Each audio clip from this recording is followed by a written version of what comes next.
Last class में मैंने आपको बताया था एमओटी, मॉलिक्यूलर ऑर्बिटल थ्योरी। ठीक है बच्चों। तो उसमें मैंने आपको बता दिया था कि कैसे आप लोग को बॉन्ड ऑर्डर ढूंढना होता है। उसके बाद पैरामैग्नेटिक बिहेवियर और डायमैग्नेटिक बिहेवियर कैसे करते हैं, उसमें मैंने आपको एक टॉपिक बताया था जिसमें मैंने आपको बताया था कि अगर मैं CO और CO प्लस का लिखता हूँ यहाँ पे, तो ये CO प्लस का बॉन्ड ऑर्डर आपको बताया था मैंने 3.5, और इसका तो 3 होता है, सबको पता है। ठीक है। 3.5 क्यों होता है मैंने आपको बताया था। इसके रिगार्डिंग कौन सी थ्योरी आती है बच्चों? HOMO theory, highest occupied molecular orbital theory. Generally ये इसी कंपोनेंट में ऑब्जर्व होता है, अदरवाइज ये ऑब्जर्व नहीं होता, क्योंकि ये दोनों एडजेसेंट एटम नहीं है। अगर जैसे मैं NO की बात करूं, नाइट्रोजन ऑक्सीजन एडजेसेंट एटम है, तो वो रिपल्सन का जो सिचुएशन था इस जगह पे, जो कल मैंने एक्सप्लेनेशन किया, वो नहीं दिखता है। जैसे CN की भी बात करूं, तो ये जो एडजेसेंट एटम्स हैं, तो ये एडजेसेंट मतलब कार्बन के बाद नाइट्रोजन, नाइट्रोजन के बाद ऑक्सीजन, तो इस जगह पे ये वैल्यू जो होती है आपकी, वो शो नहीं होती। तो आपके सिलेबस के अकॉर्डिंग जो HOMO थ्योरी है वो एप्लीकेबल आपको दिखता है ये CO और CO प्लस में। ठीक है बच्चों, ये मैंने आपको बता दिया था। उसके बाद मैंने आपको बताया था कि bond order is equal to होता है 1/2 number of bonding electron minus number of anti bonding electron. ये मैंने आपको बता दिया था, ये भी आप लोग को समझ में आ चुका था। ठीक है। और मैंने बताया था कि बॉन्ड ऑर्डर जनरली जितना ज्यादा होगा, more the positive bond order, आपका जो है स्टेबिलिटी क्या होगी, उतनी ज्यादा होगी। यानी बॉन्ड एनर्जी जो होगी वो ज्यादा होगी। अगर बॉन्ड एनर्जी ज्यादा है तो बॉन्ड लेंथ क्या हो जाएगी, वो रिड्यूस करेगी, डिक्रीज हो जाएगी। और बॉन्ड स्टेबिलिटी यानी स्टेबिलिटी ऑफ द कंपाउंड क्या होगी, वो ज्यादा होगी। ये लिंक मैंने आप लोग को बता दिया था। अब हमें थोड़ा सा एक चीज मैंने यहाँ पे रखा है, वो क्या कि what is the comparison VVT और मॉलिक्यूलर ऑर्बिटल थ्योरी में, क्या कंपैरिजन है उसको भी देख लो। पहले तो दोनों में सिमिलरिटी क्या है। For the covalent bond formation orbital overlap is necessary in both the theories. चाहे वो आप बीवीटी लो चाहे वो एमओटी लो, ऑर्बिटल ओवरलैप होंगे। Second, the orbital responsible for overlapping must have nearly same energy. यानी जो भी ऑर्बिटल ओवरलैप कर रहे हैं उनकी एनर्जी ऑलमोस्ट ऑलमोस्ट सेम होगी, और उनका ओरिएंटेशन क्या हो जाएगा, प्रॉपर ओरिएंटेशन। ये हमेशा याद रखना। ओरिएंटेशन कैसा प्रॉपर होता है मैंने आपको बताया था। देखो इस तरीके से अगर हो गए, बिल्कुल हो गया। इस तरीके से ओवरलैपिंग होगी, बिल्कुल अच्छा। और अगर मैं इस तरीके से ओवरलैपिंग कर दूं तो ये प्रॉपर ओरिएंटेशन नहीं है, यहाँ पे ओवरलैपिंग नहीं होगा, ये भी मैंने बताया था। Next, according to both the theories the electron density is high in the region between the atomic nuclear. यानी एटॉमिक न्यूक्लियस के बीच में इलेक्ट्रॉन डेंसिटी क्या होती है, ज्यादा होती है। दैट मीन टू से बॉन्ड फॉर्मेशन उस जगह पे ज्यादा होगा, इलेक्ट्रॉन क्लाउड ज्यादा होगा। Both the theories account for the directional nature of the bond. आपको मैंने पहले ही बता दिया था कोवेलेंट नेचर क्या होता है, डायरेक्शनल होता है। Both the theories predict the non existence of He2 and Ne2 molecule. आपको पता है He2 मॉलिक्यूल्स क्यों नहीं एग्जिस्ट करता, आप जानते हो इसका बॉन्ड ऑर्डर क्या आता है, जीरो। अगर जीरो और नेगेटिव बॉन्ड ऑर्डर है तो वो मॉलिक्यूल एग्जिस्ट नहीं करेंगे। Both the theories are approximate. ये आपके क्या है, कुछ कंपैरिजन है इनके बीच में। अब डिफरेंस क्या है देखो। In valence bond theory, atomic orbital of the combining atoms do not lose their individual character to a great extent, but in molecular orbital theory, atomic orbital of the combining atom lose their identity. आपको पता है atomic orbital किस में change हो जाते हैं MOT में, molecular orbital में। एक बॉन्डिंग मॉलिकुलर होता है और दूसरा क्या होता है बच्चों, ABMO, anti bonding molecular orbital. थोड़ा सा इस चीज को ध्यान रखना। नेक्स्ट, ये हो गया। उसके बाद in valence bond theory resonance play its part, while in molecular orbital theory resonance has no role. मतलब एमओटी में कोई रेजोनेंस का रोल नहीं होता, लेकिन वीवीटी में रेजोनेंस का रोल होता है। उसके बाद mathematically valence bond theory is quite easy to apply, while molecular orbital theory is difficult to apply. Next, valence bond theory does not explain paramagnetic nature of O2 molecule, while MOT theory explain the paramagnetic nature of O2। कैसे किया जाता है वो भी बता दिया था। Next, valence bond theory failed to explain the existence of H2 plus ion, while the molecular orbital theory explain the existence of H2 plus ion। यानी प्लस और माइनस आयन का भी हम लोग एग्जिस्टेंस दिखा सकते हैं, क्योंकि इस केस में बॉन्ड ऑर्डर जीरो और नेगेटिव नहीं आता। अगर बॉन्ड ऑर्डर जीरो और नेगेटिव नहीं आता तो कंपोनेंट एग्जिस्ट करते हैं। ये चीजें आप लोग को बेसिकली आपको समझिए, एक थियरी पार्ट था। अब प्रीवियस क्लास में मैंने आपको एक क्वेश्चन दिया था। वो क्वेश्चन क्या था, मैंने बोला था बच्चों H2 Li2 और B2, इनको आपको स्टेबिलिटी ऑर्डर में अरेंज करना है। तो अगर मैं H2 का लिखने जाऊं कॉन्फ़िगरेशन, तो हम लोग क्या लिखेंगे, सिग्मा 1s2। और इसका अगर मैं बॉन्ड ऑर्डर ढूंढने बोलूं तो आप लिखते हो 1/2, बॉन्डिंग इलेक्ट्रॉन 2, एंटी बॉन्डिंग तो है ही नहीं, तो बॉन्ड ऑर्डर आ गया 1। उसी तरह से मैं जब Li2 की बात करूं तो आपको पता है Li2 में टोटल कितने इलेक्ट्रॉन है, 6 इलेक्ट्रॉन है, बिकॉज लिथियम का एटॉमिक नंबर 3 होता है। तो कैसे लिखेंगे, sigma 1s2, sigma star 1s2 and then sigma 2s2, am I right. और अब मैं इसका बॉन्ड ऑर्डर लिखने बोलूं तो हम लोग क्या लिखते हैं, 1/2 bonding electron minus anti bonding electron कितने होंगे, 4, 4 माइनस 2 यानी 2/2 दैट इज इक्वल टू 1।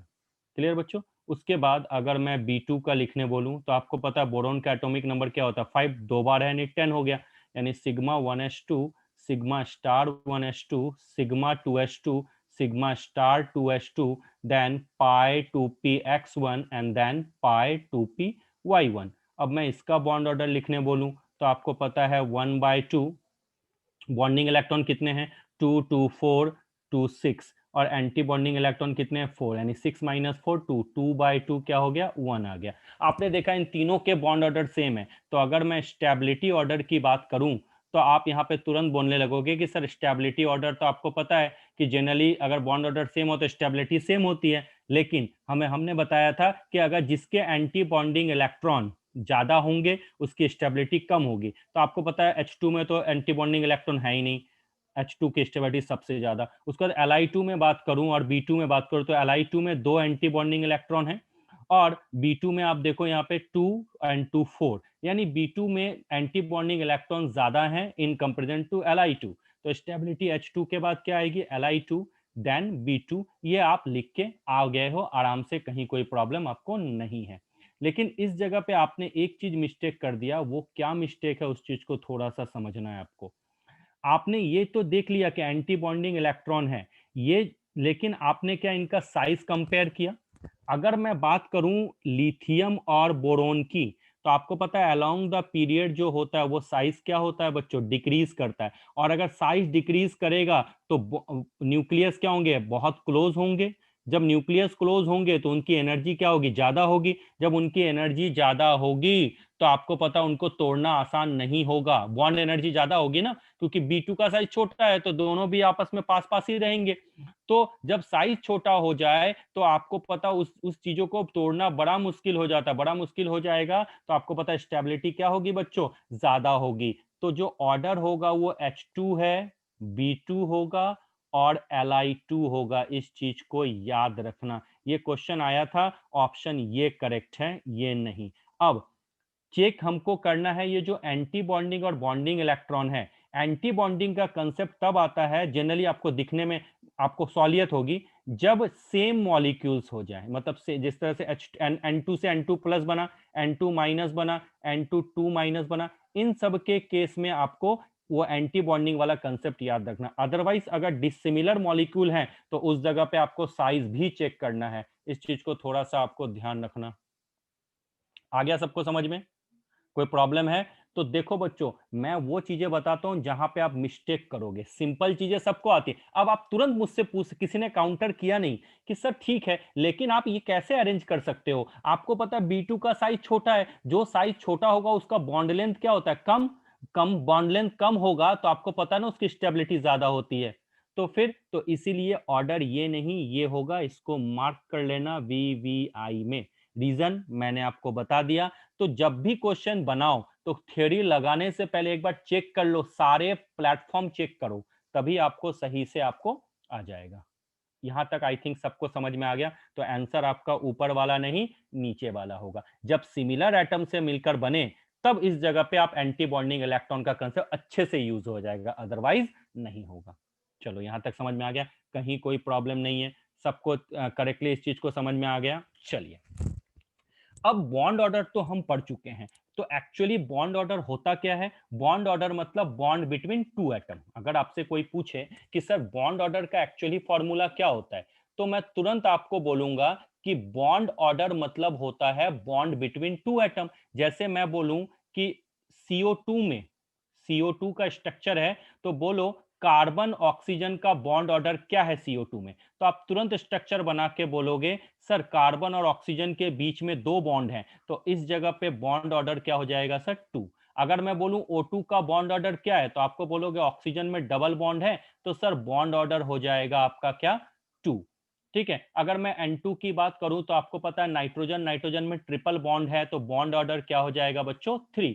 अगर मैं बात करूं बच्चों हीलियम 2 में, तो आप बोलोगे सर हीलियम 2 में कोई बॉन्ड ही नहीं बनने वाला, तो बॉन्ड ऑर्डर क्या हो जाएगा सर इस जगह पे 0 हो जाएगा। यानी बेसिकली बॉन्ड ऑर्डर मतलब होता क्या है, बॉन्ड बिटवीन टू एटम्स, और उसको ढूंढने के अलग अलग मेथड आपके दिए हुए हैं।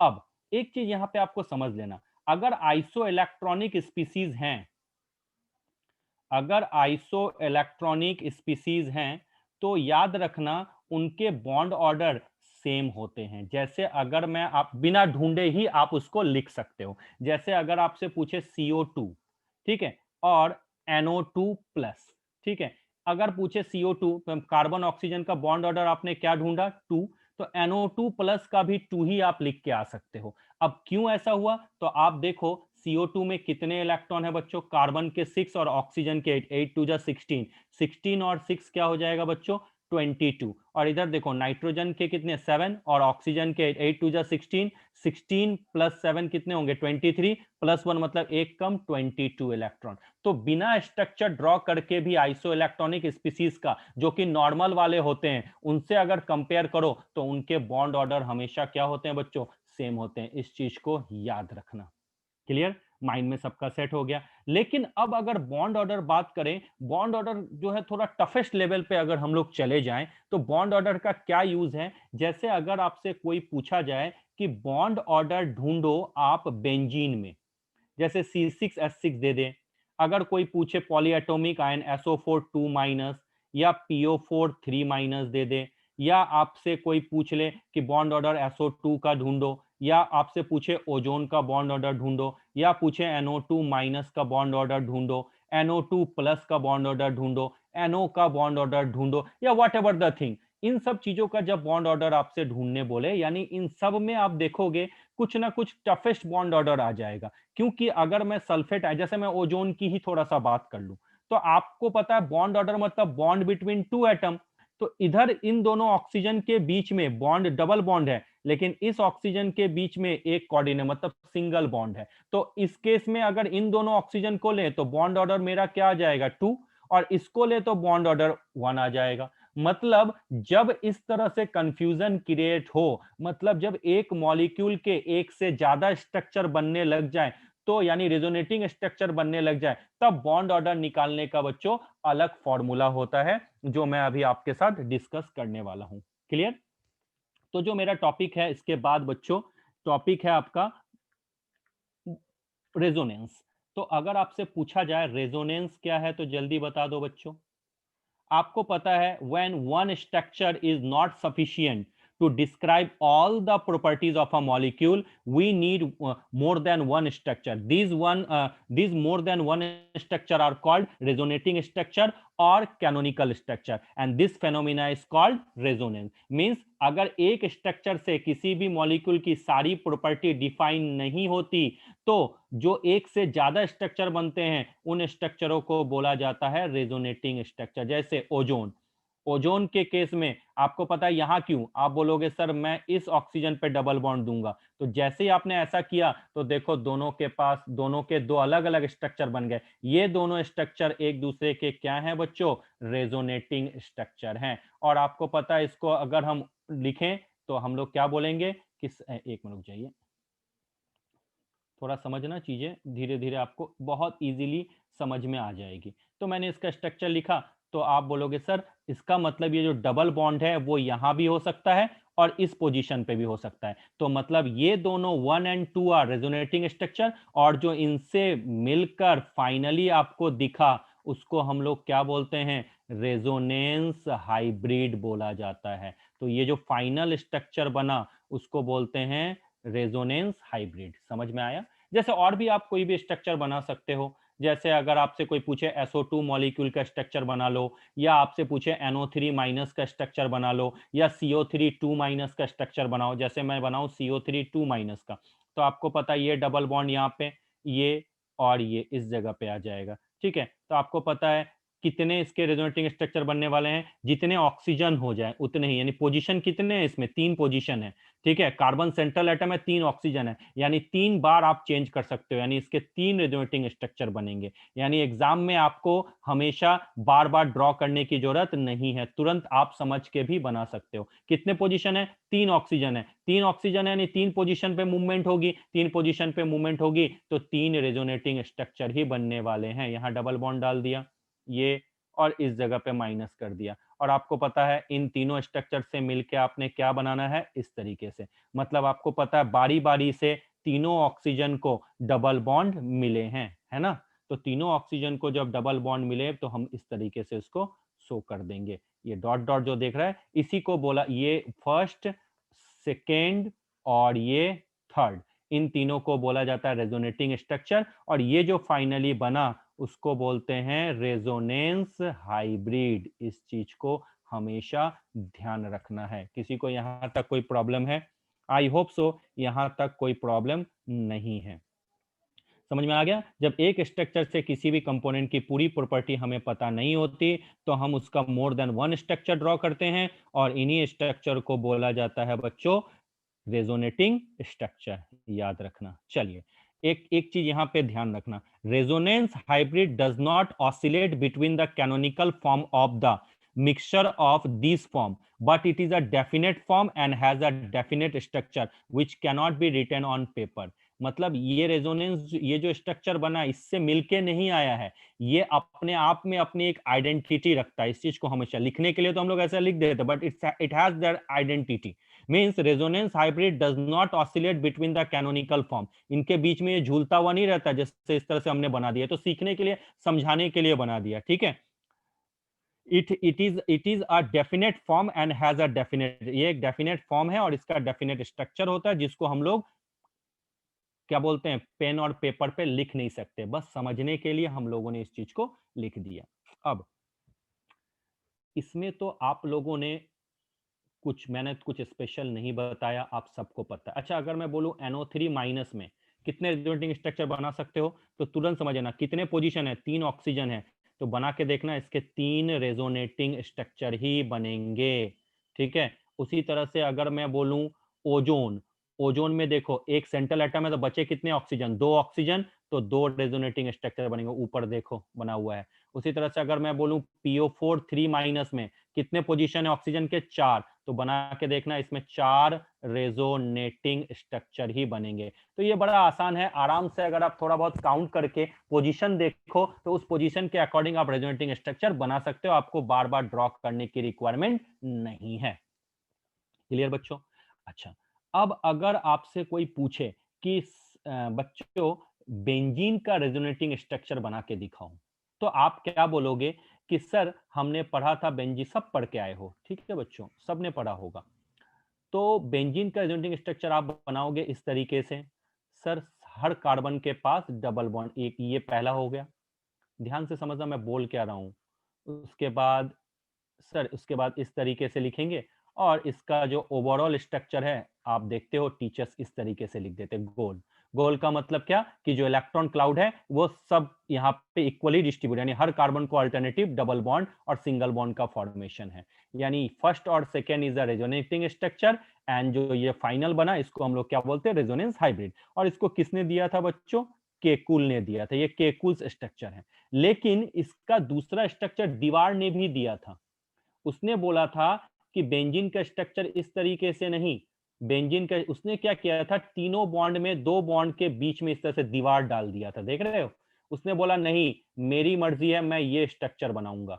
उसने इस तरीके से दीवार डाल दिया, उसने बोला मैं इस तरीके से बीच में दीवार डालूंगा। तो जब ये स्ट्रक्चर आया तो क्या हुआ पता है, डबल बॉन्ड का रोटेशन रिस्ट्रिक्ट हो गया, बीच में दीवार आ गई, जिसके चलते बेंजीन की कंप्लीट प्रॉपर्टी नहीं आ पाई, जिसके चलते ये भी रेजोनेटिंग स्ट्रक्चर है आपस में, लेकिन ये कंट्रीब्यूटिंग रेजोनेटिंग स्ट्रक्चर नहीं होने की वजह से इनको नहीं लिया गया। तो अपने मन से एक ही मॉलिक्यूल के, एक ही आयन के आप बहुत सारे रेजोनेटिंग स्ट्रक्चर ड्रॉ कर सकते हो, लेकिन वही रेजोनेटिंग स्ट्रक्चर सही होंगे जो एक्चुअली में कंट्रीब्यूटिंग होंगे। तो आप पूछोगे सर कंट्रीब्यूटिंग रेजोनेटिंग स्ट्रक्चर कैसे हम लोग ढूंढते हैं, तो आपने ऑर्गेनिक में भी पढ़ा है, जीओसी में, कि रेजोनेटिंग स्ट्रक्चर लिखने के कुछ रूल्स होते हैं। तो यहां पर भी मैं थोड़ा बहुत आपको समझा दूंगा, जिससे आपको स्टेबल रेजोनेटिंग स्ट्रक्चर लिखना आ जाएगा, जिससे आपको एक आइडिया मिल जाएगा कि क्यों ऐसा होता है और क्यों ऐसा नहीं होता। माइंड में सबका सेट। चलिए, तो क्या है, आपके स्क्रीन पे आप देख रहे हो कि रूल्स लिखे हुए हैं। तो पहला रूल क्या है, the relative position of all the atom in each of the canonical form must be same, they should differ only in the position of electron. मतलब इनके बीच में सिर्फ इलेक्ट्रॉन के पोजीशन में ही चेंज होगा और कुछ भी नहीं। The number of unpaired and paired electron in each of the canonical form must be same। ये हमेशा याद रखना, यानी अगर मैं कोई भी रेजोनेटिंग स्ट्रक्चर बनाऊं तो उसमें जो पेयर्ड और अनपेयर्ड इलेक्ट्रॉन है वो हमेशा सेम होंगे। अगर डिसबैलेंस हो गया तो इसका मतलब वो रेजोनेटिंग स्ट्रक्चर नहीं है। उसके बाद the contributing structure should not differ much in energy. तो ये जो आप लोग के स्ट्रक्चर बने हैं इनके बीच में एनर्जी डिफरेंस ज्यादा नहीं होना चाहिए। उसके बाद the contributing structure should be such that the negative charge reside on more electro. ये बहुत वीवीआई है। जब भी हम कंट्रीब्यूटिंग और रेजोनेटिंग स्ट्रक्चर लिखे, सपोज करो मैं NO2 प्लस लिखा, ठीक है, तो ये जो मानो कुछ भी मैं बना दिया, मैंने इस तरह से बना दिया, ठीक है, और मैं यहाँ ये जो प्लस का साइन है ये नाइट्रोजन पे आना चाहिए। बोलो क्यों? क्योंकि आपको पता है ऑक्सीजन और नाइट्रोजन में इलेक्ट्रोनेगेटिविटी ऑक्सीजन की ज्यादा होती है। तो अगर इलेक्ट्रोनेगेटिविटी ज्यादा होगी तो ऑक्सीजन पे आना कौन सा चाहिए, नेगेटिव चार्ज, और नाइट्रोजन पे क्या आना चाहिए, पॉजिटिव चार्ज। तो ये देखा गया रेजोनेटिंग स्ट्रक्चर लिखने के टर्म्स में मोड इलेक्ट्रोनेगेटिव, अगर किसी भी कंपाउंड, सपोज करो NO2 माइनस है, तो ये जो माइनस का साइन है ये ऑक्सीजन पे आना चाहिए, क्योंकि ऑक्सीजन ज्यादा इलेक्ट्रोनेगेटिव है। तो अगर कभी भी रेजोनेटिंग स्ट्रक्चर लिखो तो मोड इलेक्ट्रोनेगेटिव एटम पे अगर माइनस का साइन है और सॉरी और लेस इलेक्ट्रोनेगेटिव एटम पे अगर पॉजिटिव साइन है, तो याद रखना वो जो स्ट्रक्चर बनने वाला है वो ज्यादा स्टेबल और ज्यादा कंट्रीब्यूटिंग है। फॉर एग्जांपल थोड़ा नीचे आप देखो, ये वाला स्ट्रक्चर आप देख रहे हो, इसमें नाइट्रोजन पे प्लस और ऑक्सीजन पे माइनस, और दूसरे स्ट्रक्चर में देखो एक बार नाइट्रोजन पे प्लस और इस नाइट्रोजन पे माइनस, लेकिन ऑक्सीजन पे यहाँ पे प्लस नहीं दिया। तो अब मुझसे पूछा जाए, बोलो इन दोनों में सबसे ज्यादा कंट्रीब्यूटिंग स्ट्रक्चर N2O का क्या होगा, तो तुरंत बोलोगे सर ये फर्स्ट वाला होगा। क्यों? क्योंकि फर्स्ट वाला इक्वली बैलेंस है, मोस्ट इलेक्ट्रोनेगेटिव एटम ऑक्सीजन इसलिए माइनस का साइन, और उससे कम इलेक्ट्रोनेगेटिव एटम नाइट्रोजन प्लस का साइन। तो इसीलिए N2O का जो स्ट्रक्चर एक्चुअल होगा वो ये लिखोगे तो ज्यादा बेटर होगा। मतलब समझ में आया कि अगर इलेक्ट्रोनेगेटिव एटम होगा तो उस पे माइनस का साइन, अगर इलेक्ट्रोनेगेटिविटी कम होगी तो उस पे प्लस का साइन। जैसे ये स्ट्रक्चर क्यों नहीं लिया मैंने, क्योंकि यहाँ इस नाइट्रोजन पे प्लस है, बहुत अच्छा, लेकिन ये माइनस इस ऑक्सीजन पे होना चाहिए था, लेकिन है किस पे, नाइट्रोजन पे, इसलिए एक्चुअल स्ट्रक्चर N2O का मैंने ये लिया ज्यादा ये दोनों स्ट्रक्चर हैं, ये दोनों फॉर्म तुम लिख सकते हो, लेकिन सबसे ज्यादा कंट्रीब्यूटिंग कौन हो गया, तो ये वाला आपका सबसे ज्यादा कंट्रीब्यूटिंग स्ट्रक्चर हो गया। तो इस चीज को हमेशा बच्चों याद रखना है आप लोग को, ठीक है। ये छोटी मोटी चीजें हैं, इसका ही एक्सटेंडेड वर्जन मैं आपको पढ़ाऊंगा ऑर्गेनिक केमिस्ट्री में। ऑर्गेनिक केमिस्ट्री में थोड़ा और रूल आएगा, उसमें आपको पाई बॉन्ड काउंट करने होंगे, लोन पेयर काउंट करना होगा, उसके बाद आप सबसे मोस्ट स्टेबल, यहां तो कंपेयर करने नहीं बोला, वहां पे पूछा जाएगा मोस्ट स्टेबल रेजोनेटिंग स्ट्रक्चर कौन होते हैं, तो उसमें और थोड़े से रूल ऐड होंगे, वो थोड़ा सा आपको मैं बता दूंगा। लेकिन यहाँ पे बस इतना समझ लेना कि total number of electron pair का अरेंजमेंट भी सेम होना चाहिए, ठीक है। जैसे यहाँ बताया ना, पेयर्ड और अनपेयर्ड इलेक्ट्रॉन सेम होने चाहिए, पॉजिटिव होगा तो इलेक्ट्रोनेगेटिव, जिसकी इलेक्ट्रोनेगेटिविटी कम होगी उस पे प्लस, और जिसकी इलेक्ट्रोनेगेटिविटी ज्यादा होगी उस पे माइनस का साइन आएगा। ये छोटी मोटी चीजें हैं, ठीक है। अब आपसे पूछा जाता है कि इस रेजोनेंस के चलते बॉन्ड ऑर्डर भी चेंज होता है बहुत सारे मॉलिक्यूल्स और उसके आयंस का, ठीक है। उसके बाद आ जाता है रेजोनेंस एनर्जी, थोड़ा पढ़ लो।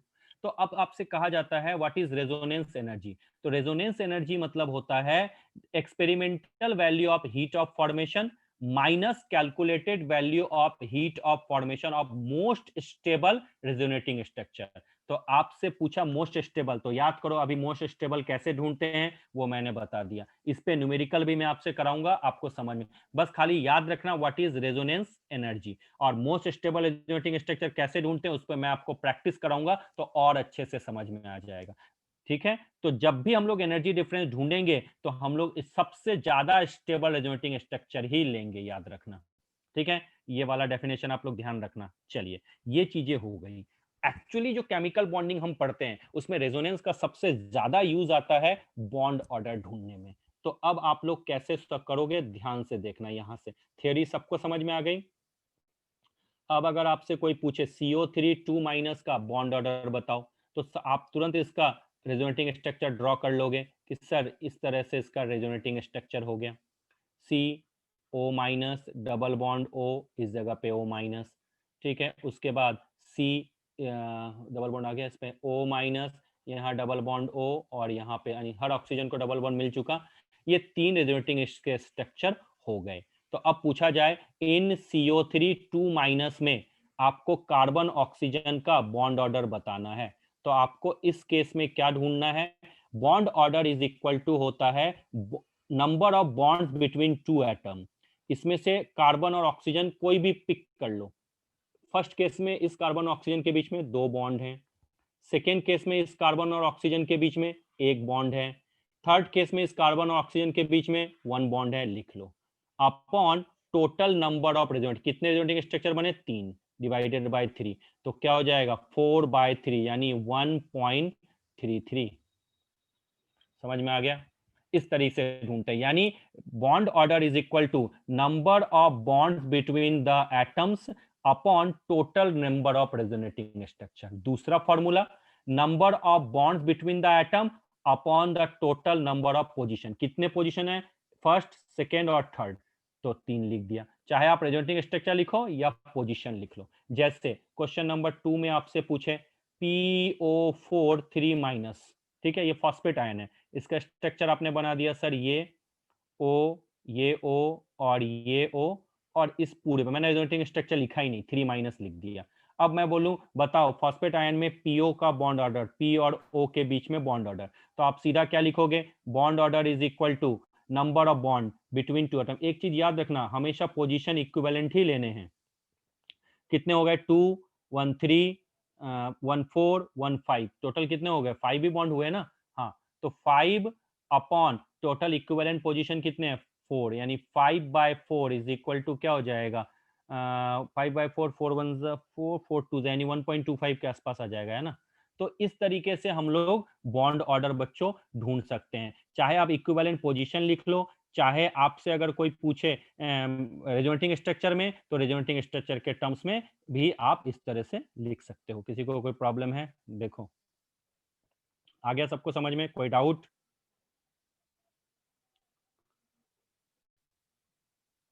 किसी को कोई डाउट है बच्चों, ये वाला समझ में आया?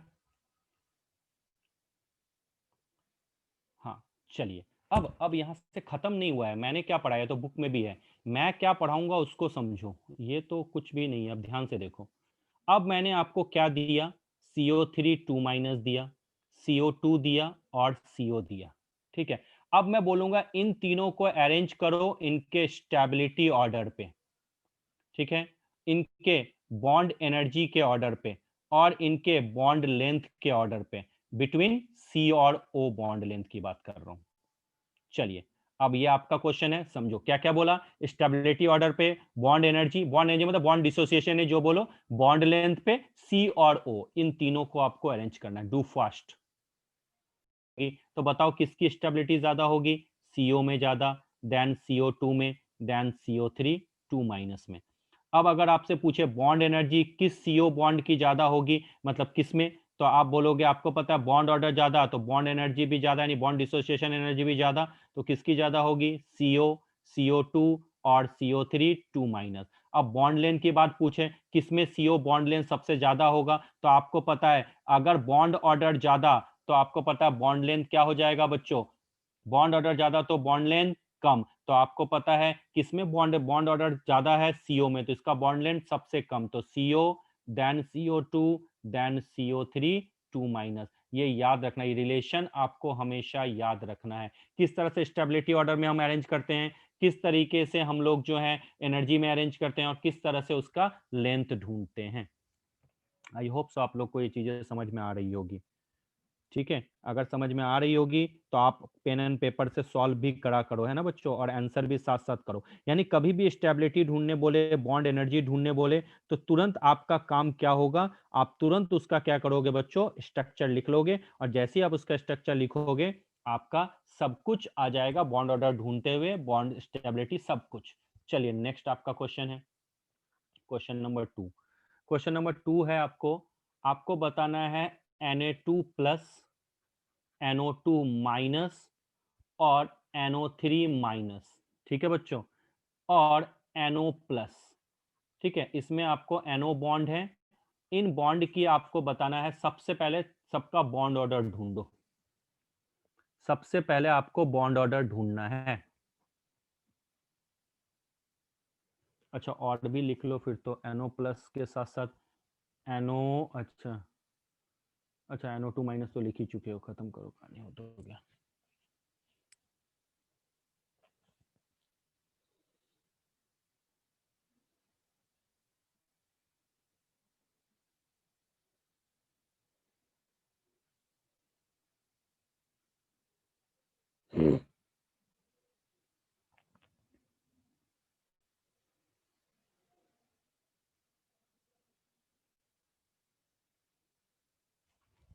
चलिए सबका बॉन्ड ऑर्डर आप लोग जल्द से ढूंढ के बताइए, क्या क्या सबका बॉन्ड, कुछ भी कर सकते हो, तो चीजों को बड़े अच्छे तरीके से समझ लो। अगर कहीं बहुत सारे जगह पे ये थोड़े थोड़े मिस्टेक्स हैं, कहीं बॉन्ड ऑर्डर कुछ दिया हुआ है, कहीं बॉन्ड ऑर्डर कुछ दिया, बट हम लोग एकदम फॉर्मल थ्योरी पे जाएंगे जो हमारे पास है, और उसी पे हम लोग वर्क करेंगे चाहे कुछ भी हो जाए।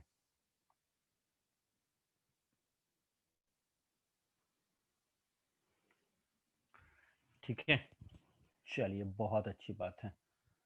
हाँ, अगर बेंजीन का पूछें तो आपको पता है बेंजीन के कितने रेजोनेटिंग स्ट्रक्चर होते हैं, 2 रेजोनेटिंग स्ट्रक्चर होते हैं।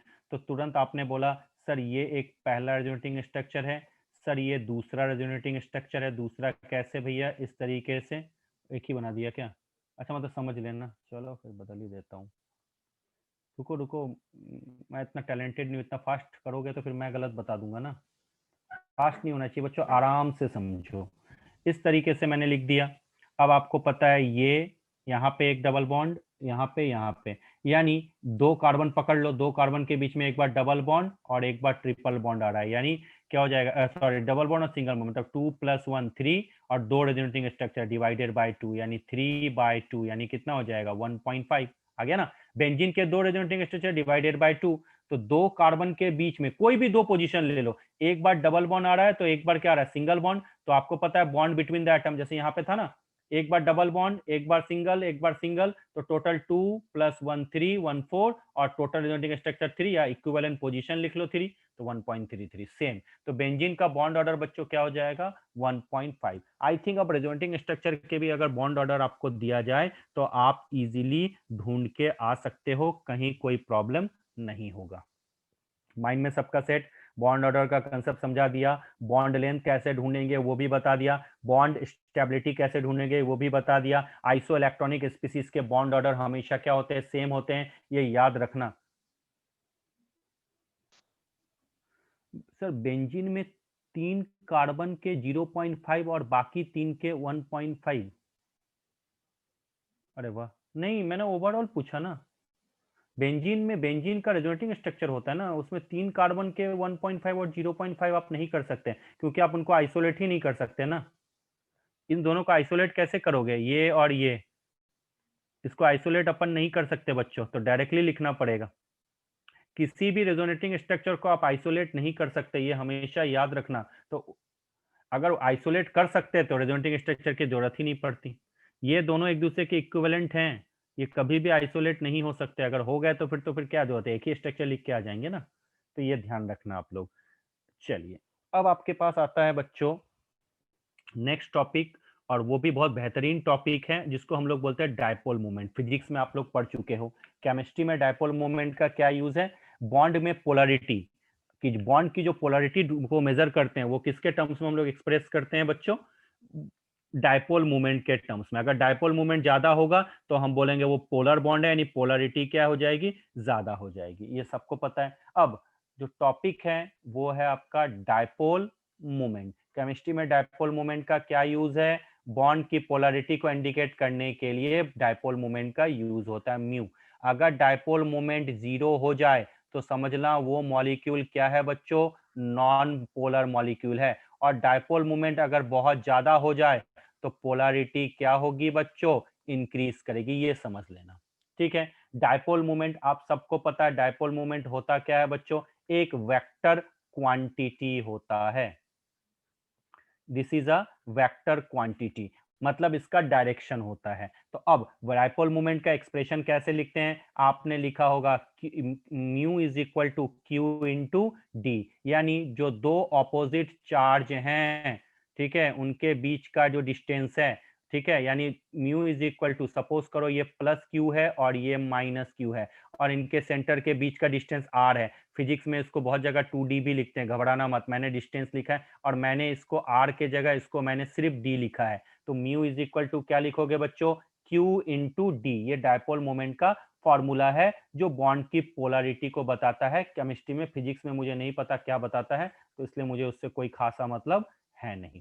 तो क्या बोला, अगर डायपोल मोमेंट की वैल्यू तुम्हारे कहीं पे भी ज्यादा आ जाए तो समझना बॉन्ड में पोलरिटी ज्यादा है। और अगर डायपोल मोमेंट की भी वैल्यू 0 आ जाए और बहुत कम आ जाए तो समझ लेना बॉन्ड क्या है आपका, नॉन पोलर है। जैसे अगर मैं बोलूं सिमेट्रिकल मॉलिक्यूल की बात करूं, CCl4, ठीक है, CO2, ठीक है, इन सब का म्यू की वैल्यू, डायपोल मोमेंट की वैल्यू क्या होती है बच्चों, 0 आती है। इसलिए इन सब मॉलिक्यूल्स को हम लोग क्या बोलते हैं बच्चों, नॉन पोलर मॉलिक्यूल्स बोला जाता है। अब कैसे आती है वो मैं बताऊंगा। डायपोल मोमेंट क्या होती है पहले मैंने बता दिया, mu is equal to Q into D, ये वेक्टर क्वांटिटी होती है। तो जो इसका डायरेक्शन होता है वो पहले समझ लो, इसका डायरेक्शन होता है लेस नेगेटिव से मोर नेगेटिव की तरफ। अब क्या बोल रहे हो सर, नहीं समझ में आया। कहने का मतलब लेस इलेक्ट्रोनेगेटिव एटम से मोर इलेक्ट्रोनेगेटिव एटम की तरफ डायरेक्शन इसका होगा। हमेशा इस चीज को याद रखना। जैसे अगर मैं CO2 का स्ट्रक्चर बनाऊं तो आपको पता है CO2 का जो स्ट्रक्चर होगा वो क्या होगा, इस तरीके से। जो अब डायपोल मोमेंट का जो डायरेक्शन होगा वो किस तरफ होगा, ऑक्सीजन से कार्बन की तरफ या कार्बन से ऑक्सीजन की तरफ। तो तुरंत आप मुझे बोलोगे सर डायपोल मोमेंट का जो डायरेक्शन होता है वो लेस इलेक्ट्रोनेगेटिव से मोर इलेक्ट्रोनेगेटिव की तरफ होगा। तो डायरेक्शन कार्बन से लेकर ऑक्सीजन की तरफ, कार्बन से लेकर ऑक्सीजन की तरफ, ठीक है। अब ये कुछ इस तरीके से आपको दिख रहा है क्या, ये एक साइड आप देखो बीच में ये कार्बन है, एक तरफ आपको पता है वैल्यू पॉजिटिव होती है और दूसरी तरफ वैल्यू क्या होती है, नेगेटिव। तो अब मैं बोलूं कि इस साइड को मैंने म्यू1 माना और इस साइड को आपको पता है म्यू2 माना, दोनों तरफ आपको पता है सेम ही चीज है। तो म्यू1 और म्यू2 का वैल्यू मैग्नीट्यूड तो सेम है, लेकिन डायरेक्शन क्या है, एक जगह पॉजिटिव वैल्यू तो एक जगह नेगेटिव वैल्यू। तो मैं बोलूं CO2 का नेट मैग्नेटिक मोमेंट निकालो, सॉरी डायपोल मोमेंट निकालो, तो म्यू नेट इक्वल टू क्या लिखोगे, म्यू1 प्लस म्यू2 लिखोगे। लेकिन आपको पता है कि म्यू2 इज इक्वल टू माइनस म्यू1 है या म्यू1 इज इक्वल टू माइनस म्यू2 है, क्योंकि अगर इस डायरेक्शन को मैंने प्लस लिया तो सामने वाला डायरेक्शन ऑपोजिट हो जाएगा। तो क्या मैं इस तरह से लिख दूं, दोनों कैंसिल हो जाए तो म्यू नेट की वैल्यू क्या आ गई बच्चों, 0 आ गई। तो जब 0 आ जाए तो आपको पता है CO2 कौन सा मॉलिक्यूल होगा, नॉन पोलर मॉलिक्यूल हो गया। तो ये कंसेप्ट आपको हर जगह यूज करना है। अगर आप इस कंसेप्ट को हर जगह यूज करते हो बच्चों तो आपका वर्किंग सही हो जाएगा, यानी नेट डायपोल मोमेंट आपको ढूंढना आसान हो जाएगा। फॉर एग्जांपल अगर मैं नेक्स्ट एक एग्जांपल ले लूं CCl4 की, तो अगर मैं CCl4 का स्ट्रक्चर ड्रॉ करता हूं तो आपको पता है एक डायरेक्शन, जो अब मैं पूछूं डायपोल मोमेंट का डायरेक्शन बताओ, तो डायपोल मोमेंट का डायरेक्शन इस तरफ, उसके बाद इस तरफ, उसके बाद इस तरफ और उसके बाद इस तरफ। यानी आप देख रहे हो दो एक दूसरे के ऑलमोस्ट अपोजिट और दो एक दूसरे के ऑलमोस्ट अपोजिट। तो आपको पता है मैग्नीट्यूड, अगर म्यू1 बोलूं μ2 बोलूं, μ3 बोलूं और μ4 बोलूं, और अगर मैं मान लूं कि सर इसको μ1 और ये नीचे वाले को μ2, तो आपको पता है μ1 और μ1, μ2, μ3 और μ4 सबके मैग्नीट्यूड तो सेम होंगे, बट डायरेक्शन एक दूसरे के क्या होंगे, ऑपोजिट। यानी μ1 इज इक्वल टू मैं माइनस μ2 लिख सकता हूँ, μ3 इज इक्वल टू माइनस μ4 लिख सकता हूँ। ओवरऑल जब म्यू नेट निकालने जाऊं तो म्यू नेट इक्वल टू क्या होगा, μ1 प्लस μ2 प्लस μ3 प्लस μ4, सबको ऐड करूं तो म्यू नेट की वैल्यू क्या आ जाएगी बच्चों, 0 आ जाएगी। जब म्यू नेट की वैल्यू 0 आ जाएगी तो वो मॉलिक्यूल क्या हो जाएगा आपका बच्चों, नॉन पोलर मॉलिक्यूल हो जाएगा। इसी तरह से आप CH4 में भी देखते हो, बहुत सारे ऐसे कंपोनेंट है। मतलब सिंपल सी बात है, अगर नेट मैग्नेटिक मोमेंट आपका 0 आ जाए तो वो मॉलिक्यूल्स हमेशा क्या होते हैं बच्चों, आपके नॉन पोलर हो जाते हैं। यानी ये मॉलिकुलरिटी सॉरी पोलरिटी ढूंढने में आपकी बहुत अच्छी मदद करता है। क्लियर? अब थोड़ा सा और समझ लो, अगर मैं लिखूं यहाँ पे अमोनिया, देखो बच्चों छोटी छोटी चीजें समझते जाना, ज्यादा तो ऐसा नहीं है, ये अमोनिया का मैंने बता दिया, ठीक है। अब पूछे डायपोल मोमेंट का सिर्फ डायरेक्शन दिखाओ, तो आपको पता है डायपोल मोमेंट का डायरेक्शन क्या होगा, हाई लेस इलेक्ट्रोनेगेटिव मोड, तो हाइड्रोजन लेस इलेक्ट्रोनेगेटिव है, इस बार इस तरफ डायरेक्शन है और इस तरफ डायरेक्शन है, और अब लोन पेयर के तरफ डायरेक्शन है, इस तरफ से डायरेक्शन है। ठीक है बच्चों, इस चीज को ध्यान रखना। तो इस तरह से हम लोग डायपोल मोमेंट शो करते हैं। जैसे अगर आपसे पूछा जाए कि वाटर का बोलो बच्चों, तो आपको पता है वाटर का आप लोग क्या लिखोगे, सर ये और इस तरीके से। तो अब आप बोल सकते हो कि सर वाटर में भी तो देखो ये दोनों बॉन्ड सेम है, तो इसका भी तो नेट डायपोल मोमेंट 0 होना चाहिए। मैं बोलूंगा बच्चों सामने में आपको लोन पेयर ऑफ इलेक्ट्रॉन नहीं दिख रहे हैं क्या, जिसके चलते इसका नेट डायपोल मोमेंट 0 हो ही नहीं सकता। तो वाटर का जो डायपोल मोमेंट आता है वो आता है 1.84 डीवाई, याद रखना इस चीज को। और डायरेक्शन कैसा होगा, थोड़ा सा हमेशा याद रखना, डायपोल मोमेंट का डायरेक्शन हाइड्रोजन से ऑक्सीजन की तरफ, हाइड्रोजन से ऑक्सीजन की तरफ, लेकिन यहाँ पे ऑक्सीजन से लोन पेयर की तरफ, इस तरह से डायपोल मोमेंट का हमेशा डायरेक्शन होता है। तो ये चीजें अगर आपको समझ में आ जाए तो हमेशा आपको बहुत बहुत इजी हो जाए। अब सपोज करो कोई ऐसा स्ट्रक्चर है, जैसे H2O में आपको पता है H2O का कौन सा स्ट्रक्चर है, ये स्ट्रक्चर है, ठीक है। और आपको पता है इस जगह पे आपका बॉन्ड एंगल है 104.5 डिग्री। तो जब लीनियर स्ट्रक्चर ना हो, कहीं पे भी एंगल बनता हुआ दिखे, तब जो डायपोल मोमेंट है वो किस तरह से निकालते हैं, तो रिजल्टेंट डायपोल मोमेंट का उस जगह पे जो फॉर्मूला होता है mu R is equal to, याद रखना बच्चों, μ1 का स्क्वायर प्लस μ2 का स्क्वायर, सॉरी μ2 का स्क्वायर प्लस 2 μ1 μ2 कॉस थीटा। ये जो वेक्टर्स पढ़े हो ना, बिल्कुल उसी तरीके से ये फॉर्मूला होता है। तो क्या बोला मैंने, अगर आपको लीनियर दिखे तो कोई बात नहीं, लेकिन हमेशा आपको पता है लीनियर तो दिखेगा नहीं, अगर कहीं पे भी एंगल दिख जाए तो डायपोल मोमेंट का जो फॉर्मूला होगा रिजल्टेंट डायपोल मोमेंट का, वो μ1 square plus μ2 square plus 2 μ1 μ2 cos theta हो जाएगा। इस चीज को हमेशा याद रखना है। एक में रुक जाइए, मैं थोड़ा अच्छे से इसको लिख दूं ताकि आपको सही लग जाए। जिसको डाउट है वो पूछ लेना, क्योंकि इसके बाद मैं पूछने वाला हूँ। डायपोल मोमेंट इतना आसान नहीं है, देखना जो जो आपने पढ़ा होगा और आज जो पढ़ोगे तो आपको देखोगे कि बहुत जगह जहां से क्वेश्चन आते हैं वही मिस्टेक करके आप आओगे। जो आपसे पूछा जाए रिजल्टेंट डायपोल मोमेंट, मैं टॉपिक भी लिख देता हूँ,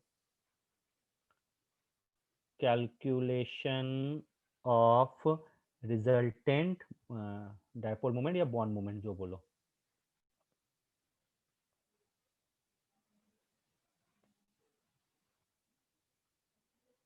ठीक है बच्चों, इसको हम लोग क्या लिखते हैं, म्यू आर। फॉर्मूला क्या बोला मैंने, mu R is equal to क्या लिखोगे आप लोग जल्दी से, μ1 का स्क्वायर प्लस μ2 का स्क्वायर प्लस 2 μ1 μ2 कॉस थीटा, याद रखना इस चीज को। ये हो गया, और इसका जो ड्राइंग आप करके भी देख सकते हो, जैसे सपोज करो इस तरीके से है आपका ये ए से बी, जैसे वेक्टर एडिशन आपने पढ़ा था ना वेक्टर में रिजल्टेंट, उसी तरीके से। और इसके बीच में ये है, और यहाँ पे जो आपका एंगल बन गया बच्चों, वो एंगल आपका थीटा है। तो जब थीटा एंगल आपका गिवन है तो इस तरीके से आप ढूंढ लो, ये म्यू आर है और ये मान लो म्यू वन और ये मान लो म्यू टू। ठीक है, तो इस तरीके से आपको ये बस खाली फॉर्मूला याद रखना है। क्या फॉर्मूला बोला? Mu one square plus mu to square plus 2 mu one mu two cos theta. Clear? अब थोड़ा सा ध्यान दो, अब थोड़ा सा ध्यान दो। क्या ध्यान देना है वो आपको समझना है। अगर थीटा की वैल्यू 0 हो जाए तो mu R is equal to, बोलो क्या होगा? मैक्सिमम और मिनिमम वैल्यू देखो, म्यू वन का स्क्वायर प्लस म्यू टू का square plus 2 mu one mu two cos theta. सबको पता है कॉस जीरो के वैल्यू क्या होती है? 1 होती है। कॉस जीरो की वैल्यू 1 हो गई तो resultant dipole moment one moment क्या हो गया? म्यू वन का स्क्वायर प्लस म्यू टू का square 2 mu one mu two, यानी A square plus B square plus 2ab। तो पता है आपको क्या होता है? ए प्लस बी का होल स्क्वायर। तो क्या मैं ऐसा लिख सकता हूँ mu R is equal to mu one plus mu two? Simple सा लॉजिक है। यानी अगर थीटा की वैल्यू आपको 0 हो जाए तो formula mu one plus mu to हो जाए, और थीटा की वैल्यू अगर 180 डिग्री हो जाए तो आपको पता है कॉस 180 की वैल्यू क्या होती है बच्चों? -1 होती है। तो इस जगह पे रिजल्टेंट बॉन्ड मोमेंट क्या आएगा? जल्दी बताओ, पुट करके देखो। आएगा mu one minus mu to. इस चीज को याद रखना। तो अगर मैं CO2 का स्ट्रक्चर बनाता हूं तो CO2 में आपने क्या देखा बच्चों? इनके बीच में बॉन्ड एंगल कितना होता है? तुरंत बताओ सर। बॉन्ड एंगल आपने पढ़ा होगा हाइब्रिडाइजेशन में 180। अगर sp हाइब्रिडाइजेशन है तो 180 बॉन्ड एंगल होता है। sp ये तो जानती हो क्या यार, ये भी क्या मैं बताऊं? अगर sp2 होता है तो 120 होता है, sp3 होता है तो सो ऑन। चार्ट भी मैंने आपको दे दिया। अब जब इन दोनों के बीच में बॉन्ड एंगल 180 डिग्री है, यहां पुट करो। अभी बताया था mu R is equal to mu one minus mu two, और आपको पता है इन दोनों तरफ सेम है, दोनों का मैग्नीट्यूड सेम है। Mu one is equal to mu two है। जब मैग्नीट्यूड दोनों का सेम हो जाए तो यानी अगर ये प्लस ये 1 है तो ये भी 1 है, 1 1 कट के क्या हो जाएगा? 0 आ जाएगा। तो इसीलिए डायरेक्टली भी मैंने बता दिया था, 0 आ गया था। तो अगर आपसे कोई पूछे कि रिजल्टेंट डायपोल मोमेंट कैसे निकालते हो, बॉन्ड मोमेंट कैसे निकालोगे, तो इस तरीके से आपको ये फॉर्मूला लगा के ढूंढना होगा, जो कि आप फिजिक्स में भी पढ़ चुके होंगे और आपको फिजिक्स में इन चीजों का अच्छा खासा नॉलेज है। और एक चीज याद रखना, डायरेक्शन हमेशा याद रखना। ये डेल्टा प्लस है तो ये डेल्टा माइनस है, ये डेल्टा प्लस है तो ये आपका डेल्टा माइनस है। किसी को कोई प्रॉब्लम है? आई थिंक इन जगह पे सबको समझ में आ चुका होगा। यानी अगर डायपोल मोमेंट कम हो जाए तो समझ जाना बॉन्ड में पोलैरिटी कम है। और जनरली ये ऑब्जर्व किया गया है कि मोर, ये देखा गया है अगर इलेक्ट्रोनेगेटिविटी डिफरेंस ज्यादा हो जाए तो याद रखना पोलैरिटी क्या होगी? ज्यादा होगी। यानी जो डायपोल मोमेंट है उसकी वैल्यू आपकी क्या हो जाएगी बच्चों? ज्यादा हो जाएगी। यानी अगर मैं आपसे पूछूं, किसी से पूछूं, बोलो HI, HCl, HBr और HF में बताओ किसका डायपोल मोमेंट ज्यादा है? तो आपको पता है सबसे ज्यादा इलेक्ट्रोनेगेटिव कौन होता है बच्चों? फ्लोरीन, उसके बाद क्लोरीन, उसके बाद ब्रोमीन, उसके बाद आयोडीन। तो सबसे ज्यादा इलेक्ट्रोनेगेटिविटी डिफरेंस किसमें है? आप तुरंत बोलोगे सबसे ज्यादा इलेक्ट्रोनेगेटिविटी डिफरेंस सर जो है आपका HF में है। तो बताओ पोलैरिटी किसमें ज्यादा होगी? HF में। सबसे कम पोलैरिटी HI में। तो किसका डायपोल मोमेंट ज्यादा? HF का। तो ऑर्डर डायपोल मोमेंट का क्या लिखोगे? HF, देन क्या लिखोगे? HCl, देन क्या लिखोगे? HBr, और देन क्या लिखोगे? HI। ये एकदम बिल्कुल सिंपल कैलकुलेशन है कि अगर आपके इलेक्ट्रोनेगेटिविटी डिफरेंस ज्यादा हो गया तो पोलैरिटी ज्यादा, यानी डायपोल मोमेंट की वैल्यू हमेशा क्या होगी बच्चों? ज्यादा ज्यादा ज्यादा होगी। ये बेसिक चीजें समझ में आ गया। रिजल्टेंट डायपोल मोमेंट कैसे ढूंढते हैं वो आपको समझ में आ चुका है। चलिए, यहां तक आप लोगों को चीजें समझ में आ चुकी है कि डायपोल मोमेंट होता क्या है, पोलैरिटी ढूंढते हैं, और पोलैरिटी ढूंढने के लिए क्या देखते हैं बच्चों? मेथड देखते हैं, देखते हैं कितने एंगल बन गए, या हम लोग क्या देखते हैं बच्चों? इलेक्ट्रोनेगेटिविटी डिफरेंस ढूंढते हैं। अब डायपोल मोमेंट का रिप्रेजेंटेशन कैसे करते हैं? मैंने बोला म्यू इज इक्वल टू क्या लिखते हैं? Q into D. क्यू मतलब क्या है? चार्ज है। चार्ज को मैंने ले लिया ESU में।